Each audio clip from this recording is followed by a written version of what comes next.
Ideario Público es un espacio de comunicación libre, crítico y respetuoso, donde abrimos cielo a una gran conversación sobre construcciones culturales, lo público como bien social y el arte como resistencia. Escucha, mira, opina, interactúa, cambia la circunstancia. Licenciado y doctor en Historia por la Universidad Autónoma de Zacatecas. Maestro en Historia Moderna y Contemporánea por el Instituto de Investigaciones José María Luis Mora. Pertenece al cuerpo académico 135, denominado del antiguo régimen a la formación de los estados de la nación. El doctor Eduardo Jacobo Bernal está en Ideario Público. Le agradezco a Emilio Reynoso que nos haya dado esta semblanza del doctor José Eduardo Jacobo Bernal. Hoy tenemos en Diario Público un tema fantástico que vamos a llevar desde esta Galería de Arte Irma Valerio en el centro de Zacatecas y que transmitimos también a través de Spanish Public Media en Chicago y a todo el mundo por las plataformas. Y Diario Público tiene, como digo, un tema fantástico, la historia. Usted y yo y todos tenemos que ver con la historia y aquí tenemos un experto. Y yo empezaría por preguntarle al doctor Eduardo Jacobo Bernal, agradeciéndole que esté en este Diario Público, la historia ¿para qué? Esta pregunta que dio pie a un libro que todavía consultamos. Vamos a ver qué nos dice el historiador de esta época, especialista, como ya vimos, también en historia contemporánea. Muchas gracias. Bueno, antes que nada, quería agradecerte, por supuesto, la invitación. A mí me gusta mucho acceder a los medios de comunicación porque me parece que es la manera más pertinente de sacar la historia de las aulas. Y tiene que ver con esta pregunta que nos hemos hecho todos en algún momento de ¿para qué sirve la historia? Y es que a veces la historia, el conocimiento histórico tiende mucho a quedarse en las aulas. Nos han criticado mucho porque hacemos un soliloquio gremial, es decir, hay muchas cosas que nosotros como gremio de historiadores ya sabemos, pero que no lo hemos logrado comunicar a la sociedad en general, ¿no? Entonces, creo que este tipo de espacios permiten ese diálogo entre la Academia de Historia y la sociedad en general, por eso te agradezco. Y efectivamente, siempre nos hemos preguntado, ¿historia para qué? ¿Para qué sirve? Yo tengo ya 15 años de docente en la Universidad Autónoma de Zacatecas y es una de las preguntas con las que me gusta atosigar a mis estudiantes. Cuando entran a la carrera, cuando les empiezo a dar clases, les pregunto, ¿ustedes para qué estudian historia? ¿Para qué creen que sirve? Regularmente contestan que la historia sirve para conocer el pasado, para aprender las lecciones y no volver a cometer los mismos errores, señalan que es la maestra de la vida, una serie de lugares comunes en los que la sociedad en general regularmente caemos. Pero siempre les digo, bueno, si ya saben del pasado, pues eso ¿para qué sirve? Para no cometer los mismos errores. Digo, regularmente estamos cometiendo los mismos errores como sociedad. Si ustedes analizan y revisan, pues en realidad no hemos avanzado mucho en cuestiones fundamentales como la guerra, como la sucesión política, como la pobreza, la migración. O sea, son cosas que históricamente tienen muchos años y que en realidad no hemos logrado resolver. Entonces, a mí me gusta decir que la historia sirve para transformar el presente. Creo que esa tendría que ser una de las respuestas más concretas, porque quienes sabemos de historia estamos éticamente comprometidos a luchar por transformar el presente. El otro día yo decía que mientras no exista una sociedad perfecta, la historia seguirá siendo imprescindible, porque se trata de eso, de cambiar lo que no está bien. Hay muchas cosas en nuestra sociedad actual que no están bien, y me parece que en el conocimiento del pasado podemos encontrar las pistas o las claves para transformar eso que nos ha llevado por rumbos no deseados. ¿Cómo sería una sociedad perfecta, doctor? Yo no me la imagino, fíjate, no me la imagino, y por eso digo que la historia será siempre imprescindible, ¿no? Ha habido algunos pensadores como Augusto Comte que decía que íbamos a llegar a la época positiva y que ahí iba a acabar la historia. En 1989, cuando la caída del muro de Berlín, hubo algunos teóricos que decían que la historia se había acabado, que ya no había opciones de un mundo que estaba dividido entre el comunismo y el capitalismo. Dijeron, ya solo hay de una sopa, solo viene el capitalismo y entonces la historia ya no tiene sentido porque ya no vamos a ir hacia ningún lado. Ahí veían como el fin de la historia. Pero efectivamente, si hay una constante en la sociedad, es el cambio. Y nunca vamos a estar detenidos como sociedad, ¿no? Entonces siempre nos vamos a estar moviendo y por eso la historia siempre es fundamental para saber de dónde venimos y qué hemos hecho mal en el camino. ¿Y no sería mejor, doctor, empezar a hablar de las historias? Por supuesto, yo creo que hay estas historias regionales, estas historias individuales. Hemos tenido un proceso de fragmentación de la historia, donde en un primer momento, vamos a decir, en México, la historia se profesionaliza en 1940. Ahí los historiadores ya tenemos un título. Antes de eso, pues era gente que le gustaba la historia, sobre todo abogados, algunos médicos, algunos reporteros, pero a partir de 1940 se abre la carrera de historia como tal, por supuesto en las instituciones como el Colegio de México, en la UNAM, y luego se va a ir replicando a las universidades de provincia. En el caso de Zacatecas, se abre en 1987. Pero entonces tuvimos en la segunda mitad del siglo XX un relato unificador general, escrito desde la Ciudad de México, centralizado. Y desde el poder. Y desde el poder, por supuesto. Siempre se ha dicho que la historia la escriben los vencedores. Entonces... Excepto por Miguel León Portilla, que escribió la historia de los vencidos. Pero siempre se ha escrito con tintes políticos. Creo que también es algo importante de señalar. Yo a mis estudiantes les digo que toda historia es historia política. ¿Por qué? Cuando nosotros elegimos un tema, inconsciente o conscientemente estamos a favor o en contra de un tema, de un grupo, de un partido, de una ideología. Entonces, hacer historia es asumir una historia, es asumir una posición política. Entonces, esta historia general que se hizo de México desde el centro, encuentra en las universidades de provincia, en las universidades del resto del país, estos relatos individuales y empezamos a hacer la historia de Zacatecas, la historia luego más particular de Betagrande, de Jerez, de Valparaíso, etc. Y eso funcionó muy bien durante 2 décadas al menos, la década de los 90 y empezando los 2000. Sin embargo, creo que hoy es necesario volver a hacer un ejercicio de síntesis y tener historias generales, porque los historiadores nos hemos hiperespecializado. Y luego la gente nos pregunta, ¿qué opina usted de la Segunda Guerra Mundial? No, es que ese no es mi tema. ¿Qué opina usted del neoliberalismo? No, pues es que yo no manejo ese periodo. Y le dice, bueno, pues ¿usted qué maneja? Y yo siempre les hago una broma a mis estudiantes. Digo, pues es que yo me especializo en las fiestas patronales de Sombrerete de 1622 a 1625. Y les digo, no es por hablar mal de las fiestas patronales, mucho menos de Sombrerete, pero es que el historiador, el profesional de la historia, debe tener una visión amplia que le permita, sí especializarse a lo mejor en un tema, pero tener esa visión que nos posibilite hablar de todos los procesos históricos. ¿Será posible hablar de pluralismo en la historia? Sí, hay muchas corrientes. De no tener una sola, no hay una sola vertical. Línea, claro.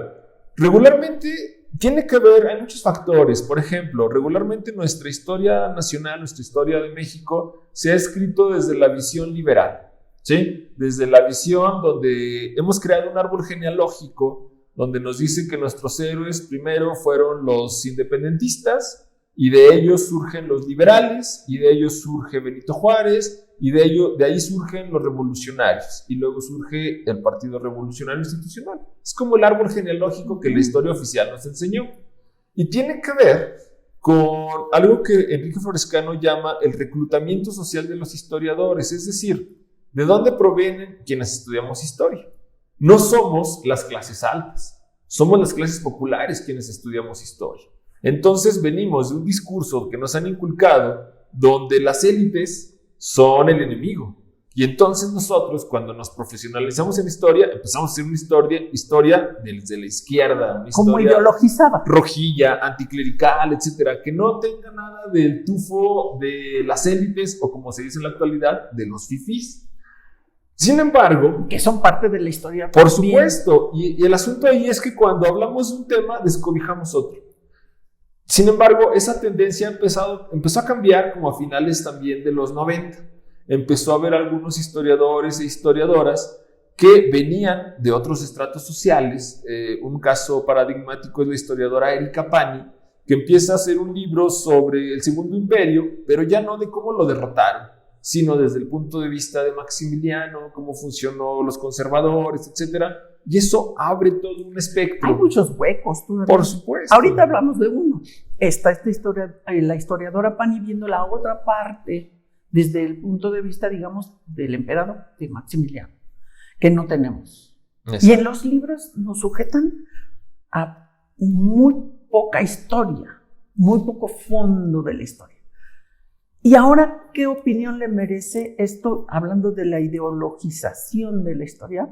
Que los libros de texto, ya hay una corriente que habla de cambiar hacia el marxismo, que pudiera ser, como dijo Serrat, que está muerto y enterrado. ¿Quién sabe? ¿Quién sabe? Pero ¿usted qué opina de que los libros de texto de historia de la primaria tengan ideología? El asunto es que siempre han tenido una ideología. Cada régimen ha tratado de enseñarnos su propia visión de la historia. La visión imperante hoy, en el 2023, es la que creó el PRI. El PRI nos enseñó cuáles son los héroes patrios, cuáles son las fechas del panteón cívico, Sí. y tuvo 70 años en el poder.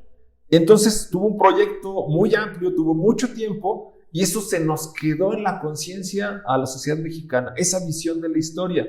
Hoy, por ejemplo, llega la Cuarta Transformación y desde su nombre trae otra visión de la historia. Nos dice, ha habido antes de nosotros 3 grandes épocas, son estas, y trae esa idea de cambiar la periodización, cambiar los héroes. Por ejemplo, este es el año de Francisco Villa, el revolucionario del pueblo, le pusieron. El año pasado fue el de Ricardo Flores Magón. Se exalta determinadas figuras y por supuesto que tratan de cambiar el sentido de los libros de texto.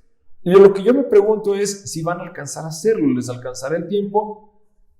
Si hay algo que cambia de manera muy lenta, es la conciencia histórica. Entonces, creo que también por eso van a enfrentar mucha resistencia. Y esta visión marxista, efectivamente, que se ha propuesto, creo que debería de adecuarse a los tiempos. Es decir, hoy ya no estamos en ese mundo dividido, hoy ya no estamos en ese mundo global. Por supuesto, desde el gobierno hay un discurso de la exaltación de las clases populares, pero creo que hoy lo que deberíamos buscar, no solo en la historia, sino en general, tendría que ver con la síntesis o el equilibrio. Se habla hoy mucho de polarización ideológica en el país, y esa no es nuevo, eso viene desde la historia. Siempre hemos estado con 2 bandos, los insurgentes y los realistas, los liberales y los conservadores, los federalistas y los buenos y los malos. Y nos enseñaron que hay buenos y malos, efectivamente. Si hay algo que a mí me gusta decir, es que todos esos grupos en disputa, a final de cuentas, cada uno lo que quería era lo mejor para el país, ¿sí? Los conservadores no querían que México desapareciera, querían lo que ellos consideraban que era lo mejor. Los liberales igual, lo solucionaron por la violencia, por las armas, y ganaron los liberales, y por eso se instituyó ese proyecto nacional. Pero creo que debemos entender, y abonaría mucho a nuestro presente, entender que los grupos en pugna no necesariamente tienen que desaparecer, y eso también tiene que ver con la famosa tabula rasa sexenal. Es decir, llega un nuevo sexenio y deshace todas las políticas anteriores. Nada sirve. La maldita herencia. Aunque haya habido buenas ideas. Y por supuesto, cada sexenio, querámoslo o no, nada es blanco y negro. O sea, no puedo decir todo lo que hizo es malo. A lo mejor hubo algunas buenas ideas, pero llegan los nuevos colores, vamos a despedir gente. Los puentes, vamos a pintarlos ahora de azul o de amarillo. Se gasta mucho dinero en cambiar el color institucional de las ciudades. Y entonces se desechan todos esos proyectos y eso nos rompe la continuidad. Por eso no tenemos proyectos a largo plazo. Vivimos en la inmediatez sexenal. Y entonces yo creo que los grupos confrontados tienen que dialogar, porque hay puntos en común, si hay puntos de encuentro, si hay puentes. Hoy vivimos en una sociedad donde necesitamos estar unidos, los mexicanos, sean de derecha, sean de izquierda, sean llamados chairos, sean llamados fifís, porque hoy tenemos conflictos que nos preocupan a todos, que tienen que ver desde la inseguridad hasta el medio ambiente, y que eso no... Acabamos de vivir una pandemia. La pandemia no respetó colores políticos, ni ideologías, ni nada. Entonces yo creo que tendríamos que aprender al menos esa lección y empezar a tender puentes de diálogo entre los diferentes grupos. El gran diálogo civilizatorio que le hace tanta falta a todos. Y dentro de todo este escenario, ¿cómo se forman los historiadores? Los que van a escribir la historia, o los que van a investigar la historia, o los que nos van a decir, a dar conocimiento sobre este tema. que nos tiene que ver con todo. Por supuesto, la profesionalización de la historia ha pasado por muchos procesos. Yo creo que actualmente ya casi hay licenciaturas de historia en todos los estados. Hay algunos que son la excepción, por ejemplo, Durango, de los que está aquí cerquita, no tiene licenciatura en historia y luego nos llegan muchos chicos de Durango acá a Zacatecas. Pero la visión es eso, es romper la idea de que la historia son fechas y datos, es memorizar, es aprenderse y hacemos exámenes, a ver quién se acuerda en qué año le salió el bigote a Benito Juárez o a Francisco Villa, ¿no? La historia tiene que ver hoy con entender los procesos, con ver esos procesos de largo aliento, con entender las causas, pero también las consecuencias. Yo me enorgullezco de decir que la licenciatura en Historia de aquí de Zacatecas, de la UAS, es una de las que tiene un programa más innovador, tiene un programa muy flexible y que va muy acorde con universidades como la UNAM, como la Universidad de Querétaro, que son como las que van un poco a la vanguardia, la Universidad de Puebla, donde el plan de estudios tiene que ver con ejes terminales, es decir, nuestros jóvenes que están formando como profesionales de la historia pueden salir especialistas en investigación, en docencia, en historia del arte, en administración de archivos, porque algo que se trata también de buscar es las salidas laborales, que también es una pregunta clásica. Entonces, bueno, ¿y tú qué vas a trabajar? Los papás, yo siempre les agradezco mucho a los papás y mamás de nuestros estudiantes, digo, gracias por tener la confianza, porque siempre dicen, bueno, ¿y tú de qué vas a vivir si vas a ser historiador? Sí hay mucho campo laboral y tiene que ver eso con la especialización.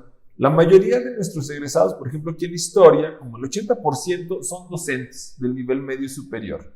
Tenemos gente que se dedica a la investigación, gente que se dedica a la difusión de la historia, que es un punto bien importante, tratar de conectar el conocimiento histórico con la sociedad y lo hacen a través de las redes sociales, de Instagram, de Twitter, de YouTube, y han logrado de alguna manera llegar a un público amplio y yo lo que les digo, ahora hay que buscar monetizar esa influencia, ¿no? Porque nos tenemos que hacer vivir de nuestro conocimiento. Entonces creo que la formación es una formación muy variada. En el caso de la licenciatura de Historia, aprovecho pues para hacer el comercial ahora que estamos en época de inscripción. Tenemos solo 20 materias obligatorias, todas las más son optativas. Es un programa por créditos que dura alrededor de 4 años y medio y donde de lo que se trata es darle responsabilidad al estudiante y que él elija cuál va a ser su eje, cuáles van a ser sus materias, pero sobre todo creo que una constante transversal de la formación del historiador tiene que ver con el pensamiento crítico. Que no se quede con una sola versión. Lo que les tratamos de enseñar es que no hay la historia en general, sino estas posibilidades, estas verdades. Y una cuestión es que la historia siempre está en construcción. Nunca va a llegar un libro que diga, este es el libro definitivo. Siempre se trata de un conocimiento social. Cada libro invita a escribir uno nuevo, etc. Y entonces eso, que contrasten las versiones. Hoy en un mundo donde lo que nos sobra es información en las redes sociales, yo creo que nuestros estudiantes están capacitados para discernir cuál es la información buena, cuál es la información que vale la pena y tratar de informarse mejor, ¿no? Entonces eso, el pensamiento crítico es fundamental. Eso es central y también que los jóvenes hagan uso de los medios que ellos tienen cerca, que sienten cercanos. Y aquí voy a decir algo, dije jóvenes porque el doctor es joven de corazón. Y porque le gusta y uno de sus sueños ha sido de ser guionista de cómics. Y ha hecho cómics del centenario y algo de migración, algo han hecho en historia. Qué importante es que ese tipo de medios se inserten para que la gente conozca mejor de la historia. Creo que la historia regional de Zacatecas está por escribirse en muchos sentidos y ese es un soporte fundamental para los chavos y los niños. Yo les digo a los jóvenes que si la gente no lee los libros de historia, la sociedad, no es culpa de la sociedad, es culpa de nosotros que no hemos sabido acercarnos a lo que sí están consumiendo. ¿Qué consume la sociedad? ¿Videos de TikTok? Vamos a hacer TikTok.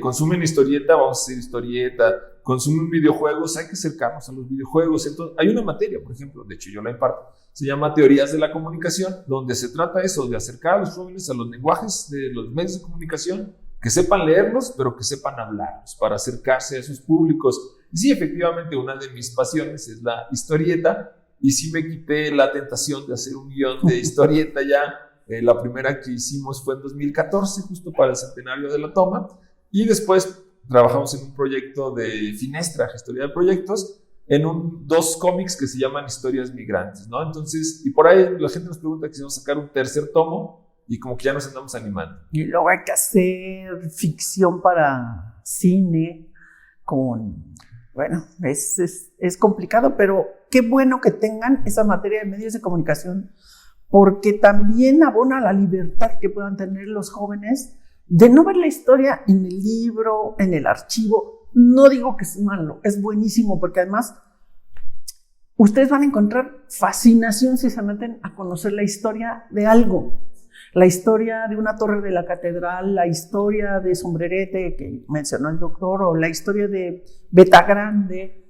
Cualquier historia que conozcamos nos hace querer más a nuestro país, entenderlo mejor. Claro. Yo siempre les digo a los estudiantes, ustedes desde que son estudiantes de historia, díganlo y se van a dar cuenta que a la sociedad le gusta la historia. Donde uno se para y dice, yo estudio historia, yo soy historiador, en el taxi, en el metro, en la fila de las tortillas o en la cantina, la gente se acerca y empieza a decir, oye, sí es cierto que pasó tal cosa, o te platican, oye, yo sé tal historia de mi barrio. A la gente le gusta la historia, lo que no le gusta es la manera en que nosotros la hemos proyectado, es decir, en los libros de historia, que suelen ser muy áridos, suelen ser pero medio yo no creo tanto un poco defendiendo a los historiadores.